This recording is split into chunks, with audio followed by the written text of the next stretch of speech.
Hello guys, hello positive minded friends. This is Talat here. সবাই জানেন আজকে আড্ডা দেব গান বাজনা নিয়ে। আজকের আড্ডা শিক্ষামূলক নয়, তবে বক্তব্যমূলক।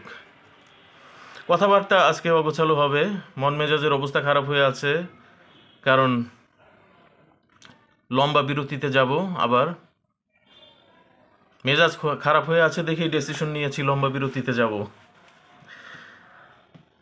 আজকে গান বাজনা নিয়ে যেগুলো বলতে চাচ্ছি, আলাপ আলোচনা একটু আউলা ঝাউলা হতে পারে, অগোছালো হতে পারে, তবে খুব সুন্দরভাবে গুছিয়ে আমি এই ব্যাপারে কথা বলেছি এবং অডিও ফাইল একটা রেকর্ডও করেছি। সেটা আমার এই ভিডিওটার নিচে ডেসক্রিপশন বক্সে গেলেই আপনারা পাবেন, ওখানে চেক আউট করে একটু যদি শুনে নেন, আমার ভিডিওটা শোনার পর দুটা মিলিয়ে একটা লিঙ্ক আপ করতে পারবেন এবং বুঝতে পারবেন আমি আসলে কি বলতে চাইছি।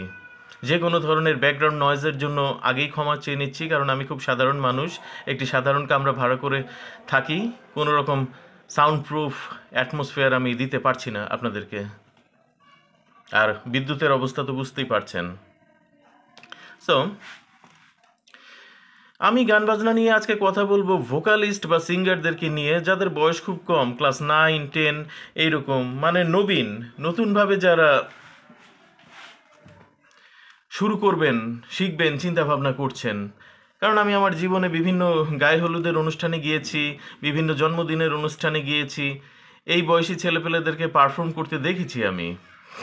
তো তাদের কথা মনে পড়লো, তো ভাবলাম একটা বক্তব্যমূলক ভিডিও বানানো উচিত। কিন্তু ব্যান্ড মিউজিক লাইনের বা গান বাজনার লাইনের আরও অনেক মানুষ তো আছেন, সবাই এই ভিডিওতে আমাকে আজকে দেখবেন এবং অনেকে এটাও বলবেন তালাদের মাথাটা গেছে, আউলা ঝাউলা পেঁচাল শুরু করছে, ওর স্ক্রু ট্রু মনে হয় ঢিলে হয়ে গেছে মাথার। ঠিক এই স্ক্রু ঢিলার প্রসঙ্গ ধরেই আরেকটা কথা বলতে চাই। বেশ কিছুটা অতীতে চলে যাব, একেবারে ব্ল্যাক অ্যান্ড হোয়াইট যুগে চলে যাব। উইলভার রাইট এবং অরভিল রাইট, দুই ভাইয়ের কথা বলবো যারা বিমান আবিষ্কারের চিন্তা ভাবনাটা পৃথিবীতে প্রথম করেছিলেন। সো রাইট ব্রাদার্সরা যখন এই বিমান আবিষ্কারের খসড়াটা সবাইকে দেখালেন,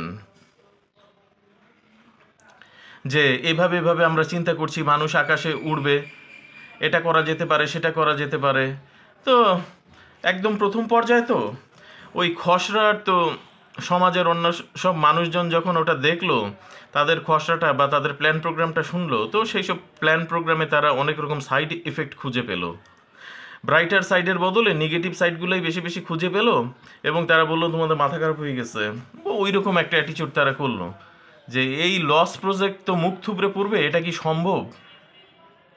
মানুষ কিভাবে উড়বে আকাশে? ওই ভাবে তো টেকনোলজি তৈরি হয় না, ইঞ্জিনিয়াররা তো ভাবতেই শেখেনি ওইভাবে। কে তোমাদের সাহায্য করবে? আর অর্থলগ্নি বা করবে কে এই লস প্রজেক্টে? দূর। তো সেই রকমই ব্যাপারটা, আমিও একটা নতুন কিছু আজকে চিন্তা করছি গান বাজনা নিয়ে এবং ভোকালসদের নিয়ে, সিঙ্গারদের নিয়ে।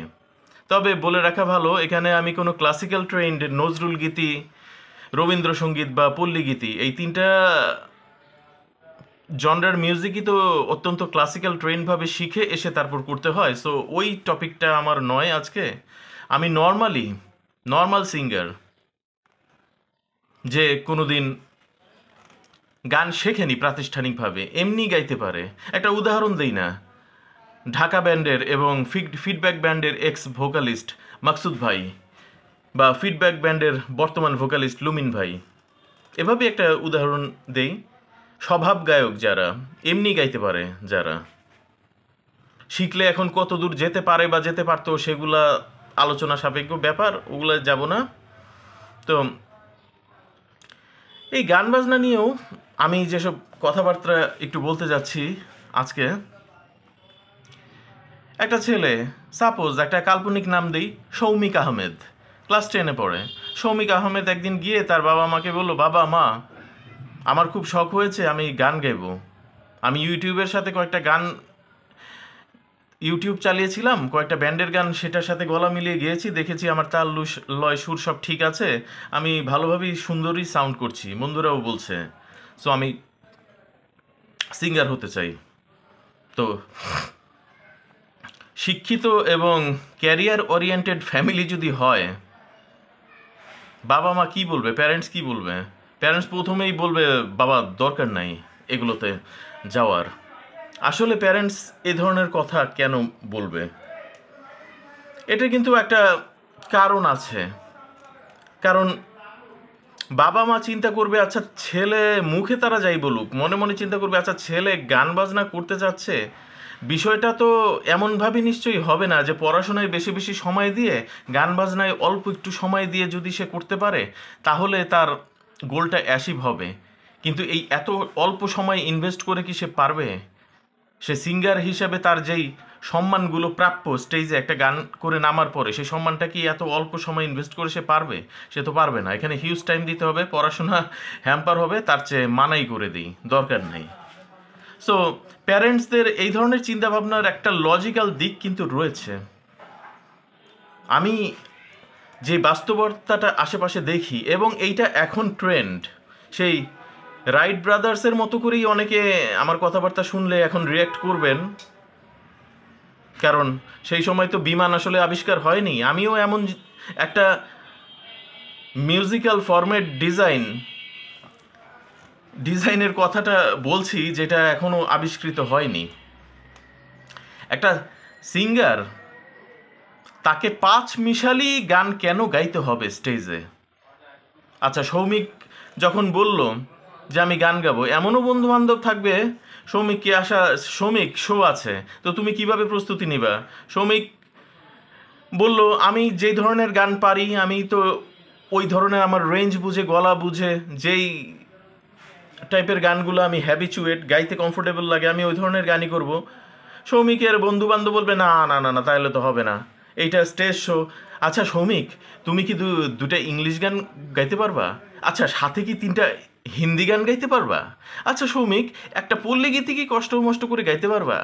আচ্ছা সৌমিক, এর সাথে যদি তিনটা হেভি মেটাল গায়ে দিতে পারো শেষ পর্যন্ত, অনেক জোশ হয়। নিজের তোমার যে টাইপের গানগুলি বলতেছো সেগুলা তো গাইলাই তুমি, সাথে এগুলা তোমার গাইতে হবে। সো হোয়াট ইজ দিস আসলে? এখানে একটা শিল্পীর তো স্বাধীনতা নাই। একটা শিল্পী তার শরীর, মন, আত্মাকে 100% নিবিষ্ট করবে একটা জায়গায় ফোকাস করে, তারপর যে তার গান বাজনাটা করবে, সেই স্বাধীনতা কি আছে? আর্থসামাজিক প্রেক্ষাপটটা কি সেরকম? সমাজ তো সেই সৌমিকের যে বন্ধুর কথা বললাম, সমাজ একটা সিঙ্গারের কাছে এইরকম ঝালমুড়ি বা পাঁচমিশালি টাইপের পারফরমেন্সই আশা করবে। এখন সৌমিক বেচারা পড়াশোনায় ভালো, ক্লাস 9-10-এর একটা স্টুডেন্ট মাত্র, নতুন গান বাজনা করতে চাইছে, বাবা মা কাছে গিয়ে বলেছে, আবদার করেছে, বাবা মা হয়তো পারমিশন পুরোপুরি এখনও দেননি, বা 50% দিয়েছেন, 50% দেননি। সৌমিকের পথটা কিন্তু এমনিতেই কঠিন। পড়াশোনাকে ঠিক রেখে, ভালো রেজাল্টকে ঠিক রেখে, ক্যারিয়ারকে ঠিক রেখে, পাশাপাশি গানটাকে নিয়ে সে এগুতে চাচ্ছে। শিল্পসত্তার প্রতিও তার যথেষ্ট পরিমাণে ডিভোশন আছে। সে কিন্তু ফ্যাশন করার জন্য সিঙ্গার হতে চাইছে না, যে অমুকরে দেখছি গান গাইতে, অমুকের বার্থডেতে যায় আমিও ওই রকম গামো। সৌমিক হয়তো পড়াশোনায় ভালো বা ক্যারিয়ার ওরিয়েন্টেড হওয়ার পাশাপাশি শিল্পসত্তাকেও 100% ভালোবেসেছে। সঙ্গীত মনে প্রাণে সে একটা সঙ্গীত শিল্পী। সোজা কথা, রেনেসা ব্যান্ডের মিউজিশিয়ানদের, আমাদের বাংলাদেশের জনপ্রিয় ব্যান্ড রেনেসার মিউজিশিয়ানদের সাথেই তুলনা করি না কেন? সৌমিক আহমেদকে ধরলাম নতুন কোনো রেনেসা বা নতুন কোনো নকিব খান। সে হয়তো এভাবে চাইছে, ক্যারিয়ারও তার কাছে জরুরি, প্লাস শিল্পসত্তাও তার কাছে জরুরি। কিন্তু এখন বন্ধু বা সমাজ তার কাছে স্টেজ শো করার জন্য তার যোগ্যতা হিসেবে যেটা চাইছে, এইটা তো একটা ঝামেলার ব্যাপার। সৌমিককে এখন হেভি মেটাল তুলতে গেলে হেভি মেটালের সার্কেলে তাকে দৌড়াতে হবে, ইংরেজি গান শুনতে গেলে ইংরেজি গানের সার্কেলে তাকে গিয়ে আড্ডা দিতে হবে, বা ওইসব সিডি, ক্যাসেট, ইউটিউব লিঙ্কস জোগাড় করতে হবে, গানগুলো শুনতে হবে। পল্লীগীতি গাইতে গেলে পল্লীগীতি তুলতে হবে। সো তার একটা সীমাবদ্ধ, সে যে একটা ছোট্ট একটা সময়টাকে বাবা মার কাছ থেকে চেয়ে নিয়ে গান বাজনাটা করতে চাইছিল, শিল্পসত্তাটাকে যে সে মানদণ্ড বিচার করতে চাইছিল স্টেজ শো করে গান গেয়ে, শিল্পীর তো ক্ষুধা থাকে, শিল্পী তো তার গান শোনাতে চায় মানুষকে। সোজা বাংলা ভাষায় যদি কথা বলি, শিল্পী তার মানুষকে, শ্রোতাদেরকে গান শোনাতে চায়। এবং একটা ফিডব্যাক চায় যে আচ্ছা কেমন হচ্ছে আমার গানটা। এবং শিল্পী সবসময় সমজদার শ্রোতাই কিন্তু খোঁজে, অসমজদার শ্রোতা কিন্তু কোনো শিল্পী খোঁজে না কোনো সময়। যদিও টাকা পয়সা আর্নের ক্ষেত্রে, কমার্শিয়াল ক্ষেত্রে এইসব চাচাছোলা সত্য কথা কোনো সিঙ্গার বলবে না স্ক্রিনে এসে, কিন্তু আমি বলছি। তো সৌমিক তো দমে যাবে বেচারা যখন দেখবে এত ধরনের পাঁচমিশালি গান করতে গেলে যেই পরিমাণ সময় প্রয়োজন, বাবা মা যতটুকু পারমিশন দিয়েছিল এখন একদমই মানা করে দিবে। সৌমিকের কিন্তু সেখানে সিঙ্গার হওয়া হবে না, গায়ক হওয়া হবে না। কিন্তু তার ভেতরে সেই শিল্প সত্তাটা, সেই সিঙ্গার সত্তাটা তাকে কিন্তু কুরে কুরে খাবে। সবসময় তার একটা দীর্ঘশ্বাস বের হবে। নিজের বয়সী কাউকে যখন কোথাও গিয়ে গান বাজনা করতে দেখবে, সে দেখবে তার চাইতে খারাপ গলা নিয়ে, শুধুমাত্র তার সুযোগ সুবিধা একটু বেশি, বাবা মা হয়তো ছাড় একটু বেশি দিয়েছে, বা তার আড্ডার রেঞ্জে যাওয়ার যোগ্যতা একটু বেশি ছিল, সামহাও তার প্ল্যাটফর্মটা তাকে সহযোগিতা করেছে। সো তার চাইতে খারাপ গলা নিয়েও সে কিন্তু বাহবা কুড়াচ্ছে মাইক্রোফোনে মুখ রেখে স্টেজে, সাথে ড্রাম বাজছে, গিটার বাজছে, অ্যাটসেট্রা অ্যাটসেট্রা। তো আমার বক্তব্য আজকে এটাই, সামাজিকভাবে মিউজিকের যে ট্রেন্ডটা আছে বা গান বাজনা পরিবেশনার যে ট্রেন্ডটা, এটা কি আমরা বদলাতে পারি না? বা যারা শিল্পী সমাজে যারা কর্ণধার আছেন, ব্যান্ড সঙ্গীত শিল্পী সমাজই বলবো, তারা কি এইভাবে একটা ফরমেশন চিন্তাভাবনা করতে পারেন না? সাপোজ একটা হেভি মেটাল ব্যান্ডের কথা এবার বলি, পাওয়ার সার্জের লিড ভোকালিস্ট জামশেদ। তো জামশেদ সাহেব তো চিৎকার করে করে গান করতে পারেন, বাঘের মতো গর্জন গলায়। জামশেদ সাহেব 15টা গান করে নেমে যেতে পারবে না, একটা না, চিৎকার করে করে। তার তো এখন সামহাও প্ল্যাটফর্ম আছে, তাকে একটা প্ল্যাটফর্ম দেওয়া হয়েছে, তার সমজদার শ্রোতাদের সাথে তাকে সেতু বন্ধন তৈরি করিয়ে দেওয়া হয়েছে। তার কিছু পরিচিতি আছে, কিছু কমিউনিটি আছে, কিছু ক্রাউড আছে, সে তো গান করে নামতে পারবে বাহবা পেয়ে। জামশেদের বিপরীত কাউকে এখন চিন্তা করি, অপোজিট নেচারের, যে 15টা গান ঠান্ডা ঠান্ডা গান তুলেছে, 15টা গানগুলো অবশ্যই ভালো গান, মিউজিক্যালি রিচ গান, কিন্তু ঠান্ডা ধরনের গান, মেলোডিয়াস গান। এই 15টা গান ঠান্ডা গান গেয়ে যদি সে জামশেদের সমপরিমাণ বাহবা কুড়াতে চায় স্টেজে, সেটা কি সম্ভব আমাদের বর্তমানের মিউজিকের প্রেক্ষাপটে বাংলাদেশে? নো মাই ফ্রেন্ডস, কখনো সম্ভব না। কারণ তাকে কোনো প্ল্যাটফর্মই দেওয়া হবে না। ওইভাবে সোসাইটির মিউজিশিয়ানরা বা সিনিয়র মিউজিশিয়ানরা এখনও ভাবতেই হয়তো শেখেননি ওইভাবে, ওই পাঁচমিশালি চিন্তা ভাবনাই। স্টেজে উঠলে সব ধরনের গান করতে হবে। আরে বাবা, এইভাবে চিন্তা করলে তো শুধুমাত্র কি বলবো, যেসব ছেলেপেলে পড়াশোনার পাশাপাশি গান বাজনা করতে চাইছে, রেজাল্ট ভালো রেখে গান বাজনা করতে চাইছে, তাদের কি হবে? তারা তো গান বাজনাতে আসতেই পারবে না। যেই ছেলেটা রেজাল্ট ভালো রেখে পড়াশোনায় বেশি সময় দিয়ে গান বাজনায় অল্প সময় দিয়ে তার শিল্পসত্তাটাকে সেভাবে যাচাই করতে চাচ্ছে দর্শকদের মধ্যে, তার জন্য তো একটা পথ খুলে দেওয়া উচিত। সোজা বাংলা ভাষায় সে ঠান্ডা গান গাইতে পারে, বা সে নিজস্ব একটা ফরম্যাটেই সে স্পেশালাইজেশন করেছে, ওই ধরনের থ্রোয়িংয়েই সে গান করতে পারে। যেমন পশ্চিমবঙ্গের উদাহরণ হিসেবে অনুপম রয়ের কথাটা আমি আনতে পারি। সে কিন্তু একটা ফরম্যাটেই সে গান করে, তার সমস্ত গান একই ধারার, খুব একটা ভ্যারিয়েশন কিন্তু নেই। হ্যাঁ, টিউনগতভাবে, কম্পোজিশনগতভাবে ভ্যারিয়েশন আছে, কিন্তু গায়কই একই ধরনের, এবং সে বাহবা কুড়াচ্ছে, সে যথেষ্ট জনপ্রিয়। সো আমাদের দেশে ট্রেন্ডটা এরকম কেন যে পাঁচমিশালি গানই পারতে হবে, 3টা ইংলিশ, 4টা হেভি মেটাল আর 3টা পল্লী গীতি পারতেই হবে, নাইলে সে স্টেজে উঠতে পারবে না, মাইক্রোফোন নিতে পারবে না, সিঙ্গার হিসাবে সে কোনো মূল্যায়ন পাবে না। এই জিনিসটা আসলে এইরকম কেন? এটা কি ধারাটাকে কি চেঞ্জ করা যায় না? যে শুধুমাত্র একটা স্টাইলে স্পেশালাইজেশন করেছে বা প্র্যাকটিস করেছে, বা তার ভোকাল কর্ড অনুযায়ী তার পরিবার, তার আত্মীয় স্বজন, তার পরিমণ্ডল সব কিছু মিলিয়ে যেই স্টাইলটা, যেইটুকু সময়, যেটুকু ইনভেস্টমেন্ট সে করতে পারবে, ওইটার সাথে ফ্রেন্ডলি হিসাবে ইন্ডাস্ট্রিটাকে তৈরি করা, কমিউনিটিটাকে তৈরি করা, শ্রোতা গোষ্ঠীর সাথে তার যে সেতুবন্ধন করে দেওয়া যাবে, সেইভাবে ডিজাইনটা চিন্তা ভাবনা করা, এইসব ব্যাপারগুলো কি করা যায় না? সো করা তো অবশ্যই যায়, কিন্তু ওই যে বিমান আবিষ্কারক ভাইদের কথাই এবার বলতে হয়, কেউ তো চিন্তাই করতে চাইবে না। আমি যে এই বক্তব্য দিলাম, পাগলের প্রলাপ বলা হবে আমার এই বক্তব্যকে। কিন্তু বিমান, আপনারা চিন্তা করে দেখুন মাই লিসেনার ফ্রেন্ডস, যারা স্ক্রিনের ওই পাশে এখন শুনছেন, বিমান কিন্তু শেষ পর্যন্ত আবিষ্কার হয়েছে। সেই বিমানে কিন্তু আপনি চড়ছেন, আমি চড়ছি, নিরাপদভাবেই আকাশে উঠছি। বিমান নিয়ে যেসব সাইড ইফেক্টের কথা শুরুর দিকে চিন্তা করা হয়েছিল, যারা বলেছিল পাগলের প্রলাপ, এইভাবে আকাশে উঠতে গেলে তো হাজারটা সাইড ইফেক্ট, সেগুলো তো কমিয়ে আনা গেছে। সাইড ইফেক্ট বিমানকে তো নিরাপদ করা গেছে, ব্যবহার উপযোগী করা গেছে, তাই না? সো চিন্তাটা তো কাউকে শুরু করতে হবে। ঢেলে সাজানোর যে ডিজাইনটা তো বানাতে হবে কাউকে আগে, এবং ডিজাইন নিয়ে তো একটা টিমকে আগে কাজ করতে হবে। কে কাজ করবে? ডিজাইনটা নিয়ে কাজ করলে আজ থেকে 10 বছর পর, 20 বছর পর, 30 বছর পর, সাপোজ আজকে আমি এখন যেগুলো বলছি, এভাবে যদি সত্যি ইন্ডাস্ট্রিতে একটা শিল্পীকে সার্ভাইভ করানোর জন্য এইভাবে তার ফ্রেন্ডলি শ্রোতা গোষ্ঠী তৈরি করা যায়, সে 2 পয়সা যেন ইনকাম করতে পারে ওই ঠান্ডা গান গেয়েও, বা সে নিজে যেই সার্টেন জায়গাটার মধ্যে স্পেশালাইজেশন করেছে গানের, যেইটুকে তার দক্ষতা, যোগ্যতা, পরিবার, নিজের চাকরি বাকরি, পড়াশোনা সব মিলিয়ে ওইটুক দিয়েও যেন সে হালকা পাতলা আর্ন করতে পারে, সম্মান কুড়াতে পারে। কেউ যেন না বলে যে ওই কমার্শিয়াল শিল্পী মানেই শিল্পী, এইসব শৌখিন শিল্পীর 1 পয়সার কোনো দাম নাই, এগুলো কোনো মিউজিশিয়ান নাকি, কয় পয়সা কামায় আর ফেসবুকে কয়টা লাইক, কয়টা ভিউ।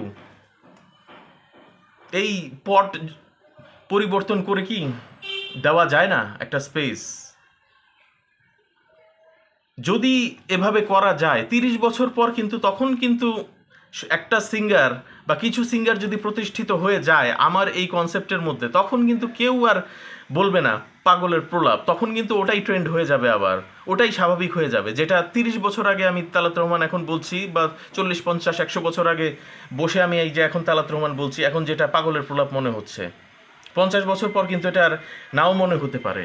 কিন্তু সেটা কখন হবে? তখনই হবে যখন performance, singing, stage singing performance, একটা ভোকালিস্টের পারফরমেন্স ওইভাবে ডিজাইন করা যাবে, এবং সেটা সমাজ স্বীকৃত হবে, শ্রোতা গোষ্ঠী স্বীকৃত হবে। সো এটাই ছিল আমার বক্তব্য আজকে। একটু ঠান্ডা মাথায় ভেবে দেখবেন ব্যান্ড মিউজিক সংশ্লিষ্ট যারা আছেন। আর আমি ভিডিওর শুরুতেই বলেছিলাম কি মনে পড়ছে না, যাই হোক, আমার চিন্তাশীল ধরনের শ্রোতা আছে, অন্য ধরনের, তারা আবার আমি মিউজিকের কথা বেশি বললে বিরক্ত হন, কারণ তারা মিউজিক তো বোঝেন না, তারা তো মিউজিশিয়ান না, তারা একটু অন্যরকম কথাবার্তা আমার কাছ থেকে শুনতে চান।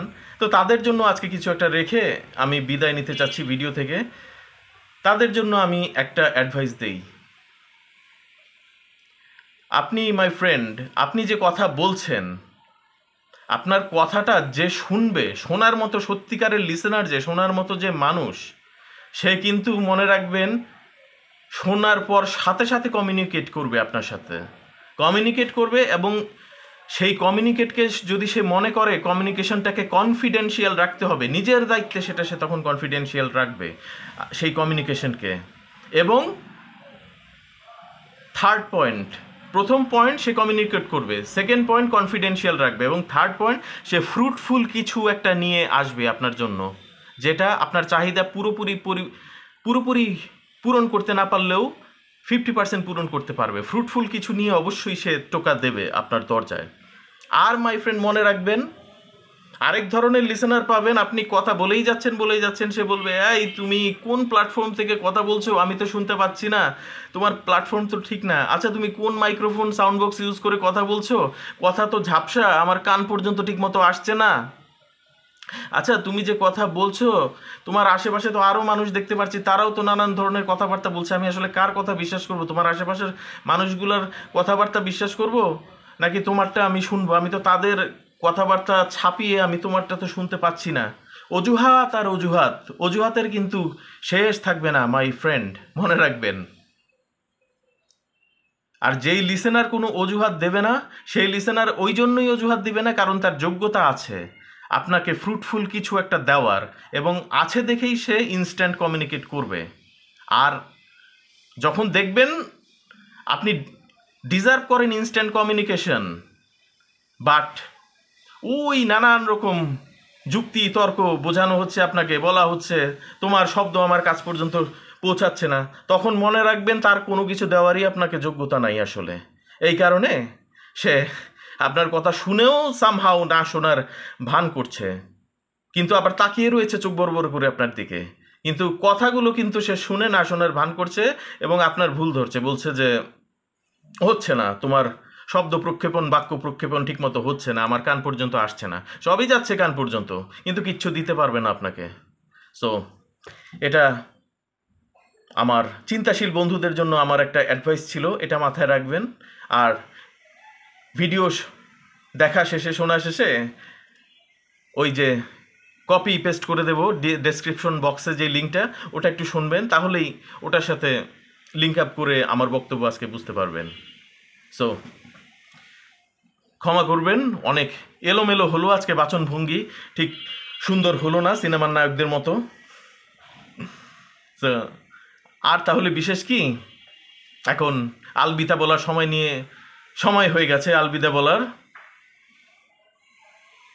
তালাত স্টোরিজ 56-29 আমার যে অন্য একটা ইউটিউব চ্যানেল আছে, সেটাতেও চোখ রাখবেন, এটাতেও চোখ রাখবেন। আর আজকের মতো আপাতত বলছি আলবিদা, ভালো থাকবেন সবাই।